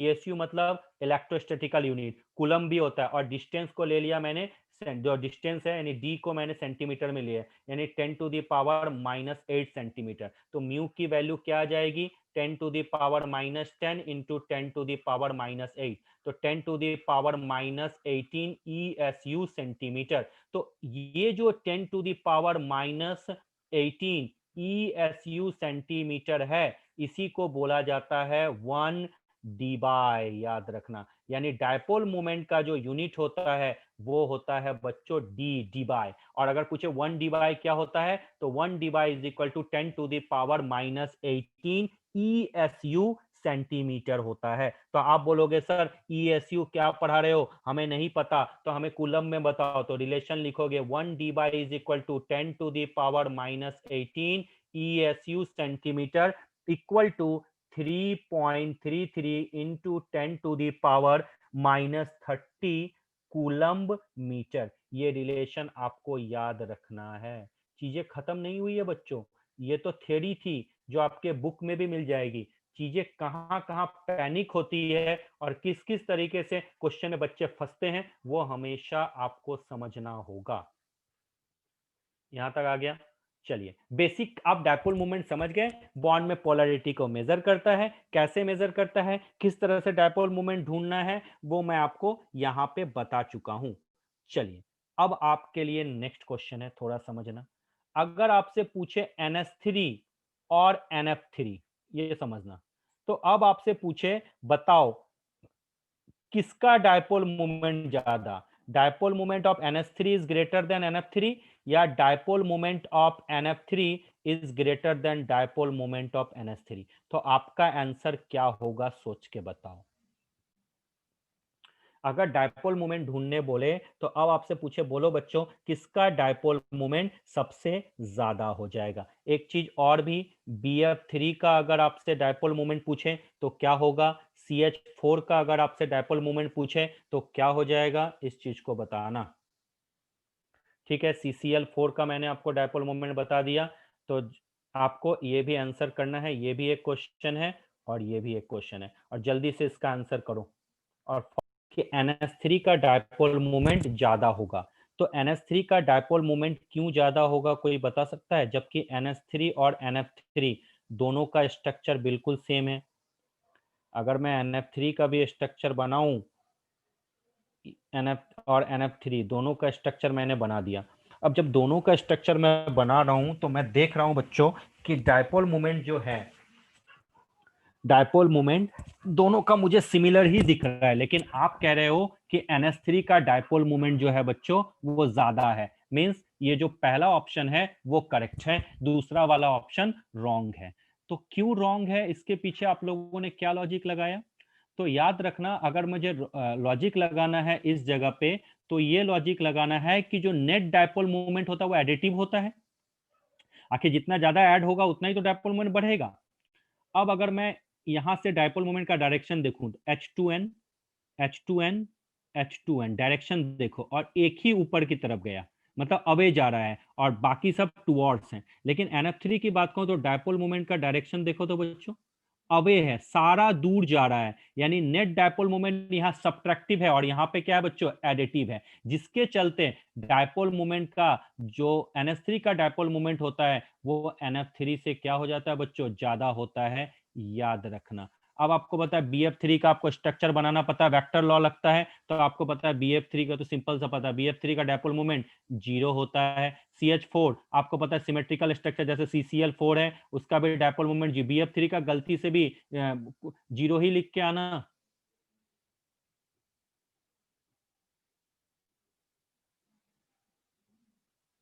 ठीक है बच्चों, तो ये चीजें आप लोग को समझ में आनी चाहिए। इन चीजों को अगर अच्छे तरीके से आप समझोगे तो चीजें आपकी बहुत बेहतरीन हो जाएगी। आई होप सो आप लोग को चीजें समझ में आ रही होगी। अब इस डायपोल मोमेंट से और क्या क्या काम है थोड़ा सा आप लोग समझते जाना। नेक्स्ट मैं आ जाता हूं। डायपोल मोमेंट आपका क्या फॉर्मूला है बच्चों, रुको एक मिनट, पार्डन, एक मिनट रुक जाइए। थोड़ा मैं, यहां तक समझ में आ चुका है डायपोल मोमेंट कैसे ढूंढते हैं, किसका ज्यादा और किसका कम। अब थोड़ा सा यहाँ पे आ जाए कि डायपोल मोमेंट का एक हेल्पफुल होता है डायपोल मोमेंट, क्या हेल्पफुल होता है आपको परसेंटेज आयनिक कैरेक्टर ढूंढने में। क्या बोला मैंने, percentage ionic character is equal to होता है experimental value of dipole moment. तो mu experimental upon theoretical value of dipole moment, mu theoretical multiply by 100, ये याद रखना। तो कभी कभी आपको क्या करता है क्वेश्चन में डायरेक्टली इस तरीके से फॉर्मूला आपको गिवन होता है। क्या बोला मैंने, परसेंटेज आयनिक कैरेक्टर ढूंढने बोलता है जब डायपोल मोमेंट की वैल्यू इस तरीके से दी हुई है। तो क्वेश्चन आपका क्या है सुनना, म्यू एक्सपेरिमेंटल वैल्यू एससीएल की गिवन है आपको बच्चों 1.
आ रहा है, आवाज आ रही है,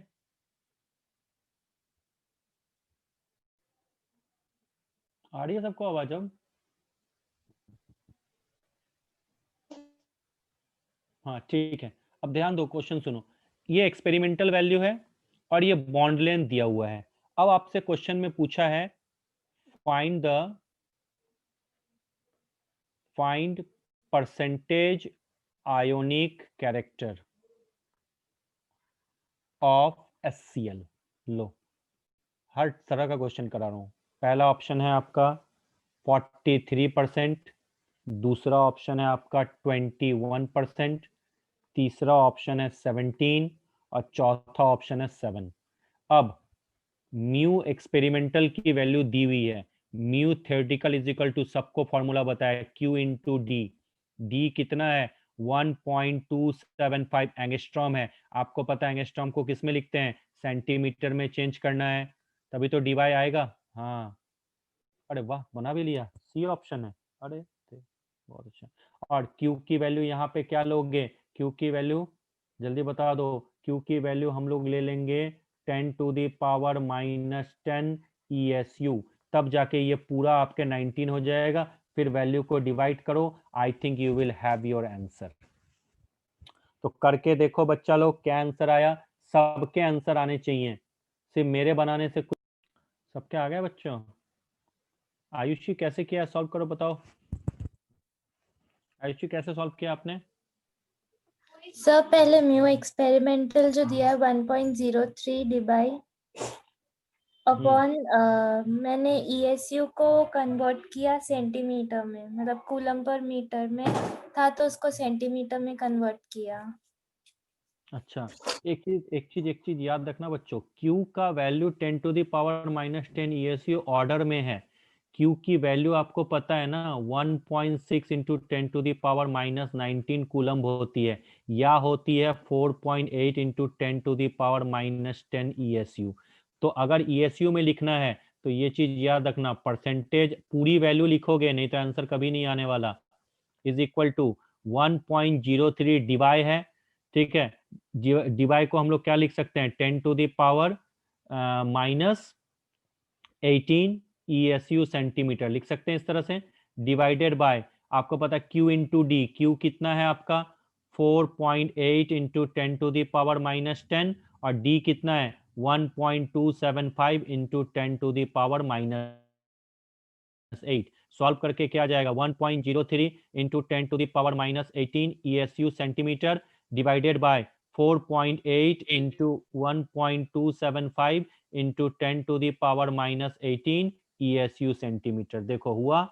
हाँ, अब आपको पता है, बाकी तो सब काम तुम मुझसे अच्छा जानते हो। बाकी कट कुट करो, ये और ये कैंसिल, ये 18 कैंसिल, इसको डिवाइड करो, आई थिंक 17% आ जाएगा।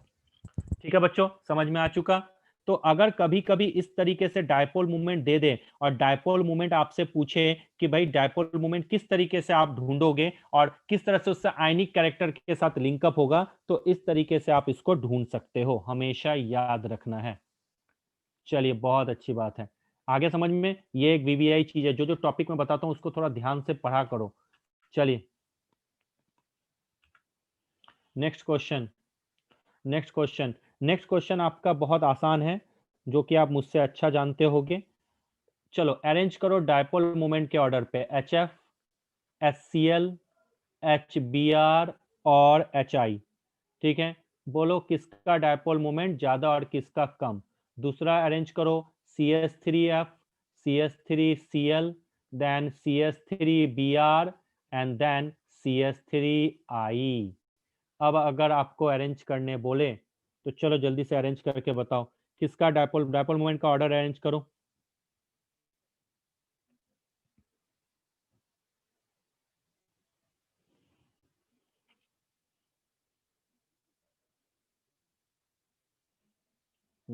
उसके बाद अरेंज करके बताओ, थोड़ा और प्रैक्टिस करो बच्चों, तभी तो समझ में आएगा कि समझे क्या। H2O, HF, NF3 और NS3, चलो अरेंज करके बताओ। थोड़ा प्रैक्टिस करो, मजेदार होना चाहिए। H2O और H2S में डायपोल मोमेंट बताओ, किस में बॉन्ड पोलरिटी ज़्यादा है। ठीक है, उसके बाद फिर से बताओ, HF, H2O, देन SO2 और देन NS3 में बताओ।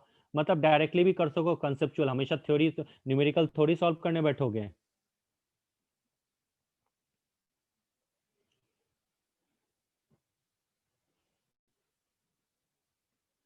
H2O, देन H2O2, इन सबका अरेंज करो, तुरंत तुरंत सबके आंसर आने चाहिए।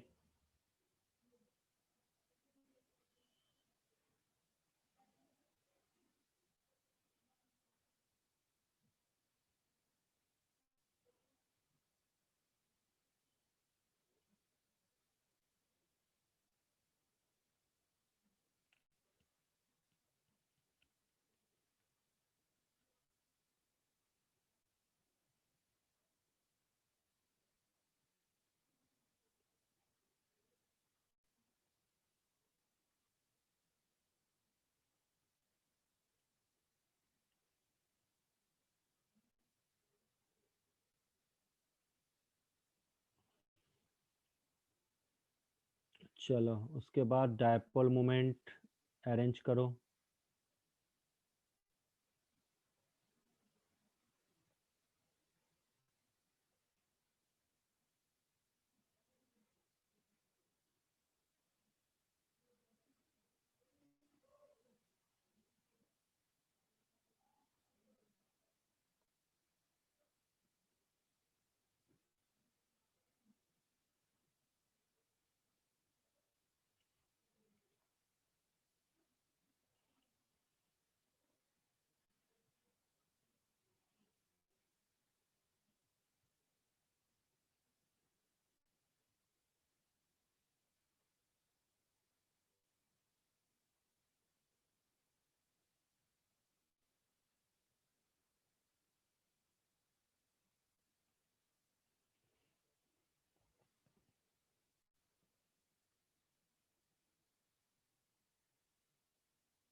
हो गया सबसे? प्रैक्टिस करो जल्दी से। ये बना लिए तो हो गया, मतलब समझ गो आपका, आपने बहुत कुछ सीख लिया। मॉलिक्यूल है symmetrical structure and dipole moment हमेशा क्या होता है, जीरो होता है। ये चीजें आप लोग ध्यान रखना। तुमने बनाया है और जो मैं बता रहा हूँ उसको देखो। पहला क्वेश्चन आप देखो क्या लिखा हुआ है। पहले क्वेश्चन का लिए रूल आपको हमेशा याद रखना है कि dipole moment is directly proportional to electronegativity difference. तो आपको पता सबसे ज्यादा इलेक्ट्रोनेगेटिव कौन है, यहाँ पे फ्लोरीन है, उसके बाद क्लोरीन है। तो डायपोल मोमेंट सबसे ज्यादा किसका ऑर्डर होगा, HF, then HCl, then HBr और देन क्या होगा बच्चों, HI। ये हो गया। अब इस जगह पे आपने क्या किया होगा, आपने इस तरीके से लिख दिया होगा, लेकिन इस तरीके से आप लिख चुके हो। ठीक है बच्चों, यही आपने किया होगा। ये हो जाएगा आपका कंप्लीटली, ये जो है ना, ये सिस्टम आपका हो जाएगा बच्चों पूरा पूरा रॉन्ग है अगर आपने ये लिखा है तो। आपको पता है mu is equal to Q into D होता है, यानी डिस्टेंस भी मैटर करता है। तो भले ही इस फ्लोरीन की इलेक्ट्रोनेगेटिविटी ज्यादा है और यहाँ पे H नहीं है, जिसके चलते क्लोरीन का साइज भी तो ज्यादा होता है, इसलिए ऑर्डर इस तरीके से होगा, याद रखना। तो अगर हाइड्रोजन नहीं है, उसको छोड़ के अगर यहाँ बल्कियर मॉलिक्यूल है, तो आपको पता है mu is equal to Q into D है, वो फॉर्मूला यूज करना नहीं। डिस्टेंस भी मैटर करता है, नहीं जो रेडियस है वो भी मैटर करता है। तो ये आपका करेक्ट है, याद रखना। चलिए नेक्स्ट थर्ड वाला में बताइए। थर्ड वाला में मेरा कंसेप्ट सुनिए। आपको पता है अगर इस ऑर्डर में करूं तो फिर से dipole moment is directly proportional to lone pair of electron. इसके पास कितने लोन पेयर हैं, 3। ऑक्सीजन के पास कितने लोन पेयर हैं, 2। इसके पास कितने लोन पेयर, नाइट्रोजन के पास 1, इस नाइट्रोजन के पास 1। तो ऑर्डर क्या होगा, HF का डायपोल मोमेंट ज्यादा देन H2O, और इन दोनों में कंपेयर करो, अभी बताया था किसका ज्यादा होता है, NH3, उसके बाद NF3। तो छोटी छोटी, अब ये बोलो इसके पास भी 2 लोन पेयर, इसके पास भी 2 लोन पेयर, लेकिन आपको पता है इलेक्ट्रोनेगेटिविटी किसकी ज्यादा होती है, ऑक्सीजन की। इलेक्ट्रोनेगेटिविटी किसकी कम होती है, सर सल्फर की। तो जब इलेक्ट्रोनेगेटिविटी डिफरेंस ज्यादा होगा तो आपको पता है डायपोल मोमेंट ज्यादा होगा, तो क्या लिखेंगे, H2O greater than H2S। Similarly यहाँ पे आपको क्या देखना है, लोन पेयर ऑफ इलेक्ट्रॉन और इलेक्ट्रोनेगेटिविटी देखनी है। तो तुरंत अभी आप क्या ऑर्डर करोगे, सर सबसे ज्यादा हो जाएगा आपका क्या, HF का, उसके बाद H2O आएगा, उसके बाद कौन आएगा, SO2, और सबसे लास्ट में कौन आएगा बच्चों, NH3। माइंड में सबका सेट। उसके बाद अगर यहाँ बात करूं तो ये तो बड़ा आसान है, H2O2 हाइड्रोजन पेरोक्साइड का डायपोल मोमेंट जो होता है वो ज्यादा होता है H2O से, ये तो आप लोग जानते ही होंगे। नेक्स्ट, समझ में आ गया। तो क्या क्या बोला, electronegativity difference is directly proportional to, sorry, dipole moment is directly proportional to electronegativity difference, dipole moment is directly proportional to number of lone pair of electron. ठीक है, ये सब चीजें आप लोग को थोड़ा सा ध्यान देना होगा। उसके बाद ये चीज याद रखना, dipole moment is universally proportional to theta. Theta मतलब बॉन्ड एंगल। अच्छा, ये कौन सा आइसोमर है, सबको पता है ये ऑर्थो है। ये कौन सा बच्चों, ऑर्थो, पार्डन, ये मेटा आइसोमर है। और उसके बाद ये वाला साइड वाला कौन सा है, पेरा आइसोमर है। ये ऑर्थो, मेटा और ये आपका पेरा आइसोमर है। तो आपको पता ऑर्थो में जो थीटा की वैल्यू होती है वो 60 डिग्री होती है, मेटा में जो बॉन्ड एंगल होगा वो कितना होगा, 120, और पेरा में जो बॉन्ड एंगल होगा वो 180 डिग्री। तो डायपोल मोमेंट अगर बॉन्ड एंगल इंक्रीज करता है तो डायपोल मोमेंट क्या होता है बच्चों, डिक्रीज करता है। तो अगर आपसे पूछा जाए किसका डायपोल मोमेंट कम, तो पेरा का होगा। तो यानी क्या लिखोगे यहाँ पे, पेरा का डायपोल मोमेंट सबसे लेस, देन मेटा, और देन क्या हो जाएगा बच्चों, ऑर्थो का हो जाएगा। ये चीजें आपको हमेशा ध्यान रखनी है, पेरा, मेटा एंड ऑर्थो, और ये रिलेशन है। ये चीज आप थोड़ा सा ध्यान देना, अगर इसमें मिस्टेक किए तो गए, इस पे तो क्वेश्चन भी आपको पता आता होगा और आया भी है। चलिए, ये सारी चीजें आप समझ चुके, इसका आपको आराम से नोट्स भी मिल जाएगा, घबराने की कोई बात नहीं, बस चीजों को समझते चले जाओ। अब मैंने आपसे पूछा ये वाला स्ट्रक्चर, ध्यान देना, ये क्वेश्चन को देखो कौन बना पाता है, थोड़ा समझ के करना बच्चों। ये CH3 है, ये CH3 है, ठीक है, और ये बेंजीन पे ही लगा हुआ है। दूसरा इस जगह पे है, ठीक है, और यहाँ पे आपका क्लोरीन है और इस जगह पे क्लोरीन है। और थर्ड में अगर आपसे पूछूं, ये थर्ड आपका गिवन है, और थर्ड में इस जगह पे आपका OH है और इस जगह पे आपका क्या है, फ्लोरीन है। ठीक है, आपको पता है दो तरह का डायपोल मोमेंट होता है, एक एक्सपेरिमेंटल वैल्यू और एक थ्योरेटिकल वैल्यू। ठीक है, तो इन तीनों केस में, ये फर्स्ट केस है, ये सेकेंड केस है और ये थर्ड केस है, ध्यान से समझना। अब फर्स्ट केस में आपको ये बताना है कि एक्सपेरिमेंटल वैल्यू क्या थ्योरेटिकल के बराबर है, या एक्सपेरिमेंटल वैल्यू थ्योरेटिकल से ज्यादा है, या एक्सपेरिमेंटल वैल्यू जो है थ्योरेटिकल से कम है। ये तीनों केस में आपको ये बताना है, इन तीनों में से कौन सा रिलेशन किस में फिट होगा, ये आपका क्वेश्चन है। समझ में आया? तो ये मुझे बताओ कि किस में क्या फिट होने वाला है। समझ में आ चुका होगा मैंने क्या बोला आप लोग को क्वेश्चन। ये तीनों है, आपको पता है डायपोल मोमेंट दो तरह से होता है, एक्सपेरिमेंटल और थ्योरेटिकल। तो बताओ किस में एक्सपेरिमेंटल और थ्योरेटिकल सेम है, किस में एक्सपेरिमेंटल ज्यादा, किस में थ्योरेटिकल ज्यादा, ये आप लोग सोच के बताओ क्या होगा, जल्दी बताओ जल्दी बच्चों, फास्ट, इसका आंसर बहुत बेहतरीन है।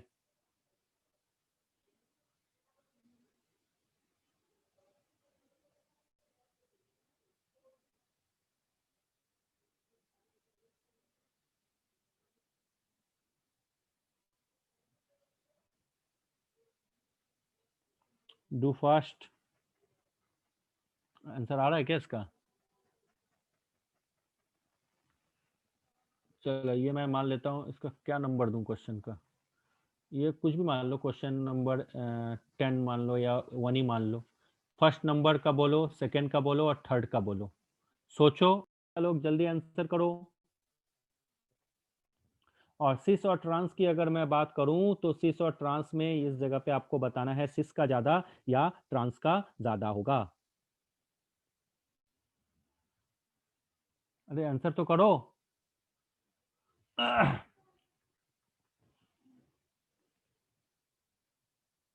फ्रेया ट्रांस ग्रेटर देन सिस, क्यों? सर यहाँ पे ट्रांस में थोड़ा डायरेक्शन डिफरेंट होगा ना, C और CH3 है। तो बच्चों जनरली हम क्या जानते हैं, इस चीज को थोड़ा समझ लेना। जनरली हम जानते हैं कि mu cis is greater than mu trans, बिल्कुल सही है। लेकिन अगर ट्रांस आइसोमर के केस में अगर जो दो ग्रुप हैं अटैच, वो ऑपोजिट नेचर के अगर होंगे, आपको पता है ये इलेक्ट्रॉन विड्रॉइंग है तो ये इलेक्ट्रॉन डोनेटिंग है, ऐसे केस में आपका हमेशा याद रखना है म्यू ट्रांस जो होगा वो म्यू सिस से ज्यादा होगा। बार बार बोल रहा हूं, रीजन क्या, कि दोनों अगर आपके ऑपोजिट नेचर के हैं तब, अगर दोनों ऑपोजिट नेचर के नहीं हैं तब ऐसा नहीं होता। क्योंकि आपको पता है नेट डायपोल मोमेंट जो होता है इंडिविजुअल डायपोल मोमेंट का समेशन होता है, तो डायपोल मोमेंट का डायरेक्शन इस तरह, एक दूर भाग रहा है तो एक उसके पास अप्रोच कर रहा है, इस चीज को याद रखना, दोनों एक दूसरे के ऑपोजिट नहीं है। तो नेचर अगर दोनों अटैचिंग ग्रुप का डिफरेंट हो जाए तो ट्रांस आइसोमर हमेशा सिस से ज्यादा होगा, तो ये वाला जगह गलत हो गया। यानी जो मैंने यहां पे लिखा था ये भी सही हो सकता है, कब, सम कंडीशन, अगर कुछ कंडीशन हो तब ये सही होगा, अदरवाइज क्या सही होगा बच्चों, ये वाला सही होगा, हमेशा याद रखना। तो छोटी छोटी चीजें अगर आप जान जाओ तो आपको बहुत अच्छी अच्छी चीजें आप लोग को अच्छे तरीके से समझ में आ जाएगी और चीजें आपके लिए बड़ी आसान हो जाएगी। आई होप सो आपने डायपोल मोमेंट में वैरायटी ऑफ चीजें सीख ली, क्या क्या होता है, कहाँ कहाँ बच्चे मिस्टेक करते हैं, वो सारी चीजें आपने सीख ली। अब कुछ एप्लीकेशन जो मैंने आपको बोली, मैंने थ्योरी भी अटैच की है, तो आप थोड़ा थ्योरी देख लो। क्या होता है to decide the polarity of the molecule, कैसे पोलरिटी ढूंढते हैं, मैंने फॉर्मूला अभी बता दिया। उसके बाद to determine the percentage ionic character, वो भी बता दी। एक चीज याद रखना, अगर सिमेट्रिकल मॉलिक्यूल है जैसे CO2, ठीक है, सिमेट्रिकल मॉलिक्यूल का डायपोल मोमेंट हमेशा जीरो होता है, यानी अगर डायपोल मोमेंट जीरो आ जाए तो समझ जाना मॉलिक्यूल में कहीं ना कहीं सिमेट्री आने वाली है, यानी मॉलिक्यूल में पोलरिटी भी नहीं है और सिमेट्री भी है। उसके बाद to determine the geometry of the molecule, जैसे ज्योमेट्री कैसे ढूंढते हैं, अब अभी आपको मैंने बताया इस तरीके से, और ज्योमेट्री क्या क्या क्या होती है वो आपको बता ही दिया। अगर सिमेट्रिकल मॉलिक्यूल है तो आपको पता है जो डायपोल मोमेंट 0, यानी वो क्या हो जाएंगे आपके नॉन पोलर मॉलिक्यूल हैं और उनका सिमेट्रिकल कॉन्फ़िगरेशन होता है। उसके बाद to distinguish between cis and trans isomer, ये भी मैंने अभी आपको समझा दिया, जो भी बताया यहाँ पे लिखा हुआ है, मतलब पूरा का पूरा आपके पास नोट्स भी है, कोई दिक्कत नहीं है। अब आपको पता ओरिएंटेशन इन बेंजीन रिंग, ये भी मैंने आपको समझा दिया। उसके बाद कहाँ रिपल्सन होता है ये भी मैंने आपको बता दिया। बॉन्ड मूवमेंट भी मैंने आपको समझा दिया अच्छे तरीके से। कंक्लूजन क्या क्या बोला मैंने, dipole movement is directly proportional to electronegativity difference, dipole movement is directly proportional to number of lone pair of electron, अभी सिखाया। उसके बाद dipole movement is inversely proportional to theta, ये भी बता दिया आप लोगों को। ठीक है, होमो ये सारी चीजें मैंने आपको बता दी है ना बच्चों। तो थोड़ा सा ये सब चीजें मैं डिफाइन कर दिया, बट इसके स्क्रीनशॉट ले लो और ये तो मैं आपको भेज दूंगा, आराम से इन चीजों को समझ लेना। आई होप सो आप लोगों को डायपोल मूवमेंट अच्छे तरीके से समझ में आ चुका होगा, कहीं कोई प्रॉब्लम नहीं है। अगर इसके रिगार्डिंग कहीं कोई आपसे कोई क्वेश्चन भी पूछे तो भी आप इजीली बता सकते हो। समझ में आया बच्चों? किसी को डाउट है तो वो पूछ सकता है। अगर थोड़ा बहुत भी मन में शंका है कि सर अब डायपोल मूवमेंट समझ में नहीं आया, अब कहीं से भी क्वेश्चन आ जाए तुम बना लोगे। समझ में आया? तो ये हो गया डायपोल मूवमेंट के रिगार्डिंग। आपके क्वेश्चंस में और बहुत अच्छे अच्छे कराने वाला हूँ, क्वेश्चन तो और भी कराऊंगा, लेकिन पहले बेसिक समझ लो। अगर आपने बेसिक समझ लिया तो आपसे इजीली चीजें बन जानी है। क्लियर बच्चों? Dipole movement complete. चलो बहुत अच्छा। चलो अब, अरे किसी को डाउट है लगता है मुझे। यस सर, बहुत अच्छा। ये क्या लिखा? ड्यू टू इंडक्टिव, हाँ हाँ हाँ बिल्कुल पंखुड़ी, सही बोला था तुमने, ड्यू टू इंडक्टिव इफेक्ट। चलिए बहुत अच्छी बात है। अब एक चीज थोड़ा सा समझ लो, मेटालिक बॉन्ड। सबको पता है मेटालिक बॉन्ड क्या होता है? आपको पता है, अगर मैं बोलूं कॉपर का एक एटम, कॉपर के अनदर एटम, ये सारे एटम कैसे आपस में जुड़े रहेंगे? यानी अगर एक कॉपर का रॉड में लेता हूं तो ये रॉड में तो बहुत सारे कॉपर के एटम है, तो जब मेटल्स के बीच में जो बॉन्ड होता है उस बॉन्ड को बोला जाता है मेटालिक बॉन्ड। और ये बनता कैसे है? आपको जैसे मैं लिख दूं मेटल है ए, ये क्या बन सकता है? ए प्लस और एक इलेक्ट्रॉन। ये जो पॉजिटिव चार्ज हैं और ये जो कैटायन है और ये जो इलेक्ट्रॉन बाहर निकला, इनके बीच में इंटरेक्शन से जो स्ट्रेंथ आती है उसी को बोलते हैं हम लोग, जो फोर्स जनरेट होता है उसी को हम लोग बोलते हैं मेटालिक बॉन्ड। यानी मेटालिक बॉन्ड को अगर आपसे कोई पूछा जाए तो इस तरीके से, ये कैटायन हुआ और ये इलेक्ट्रॉन्स हुआ, इस तरीके से आपस में, जैसे सी यू, जैसे Na लिख दो, Na प्लस एक इलेक्ट्रॉन, फिर दूसरा Na प्लस एक इलेक्ट्रॉन,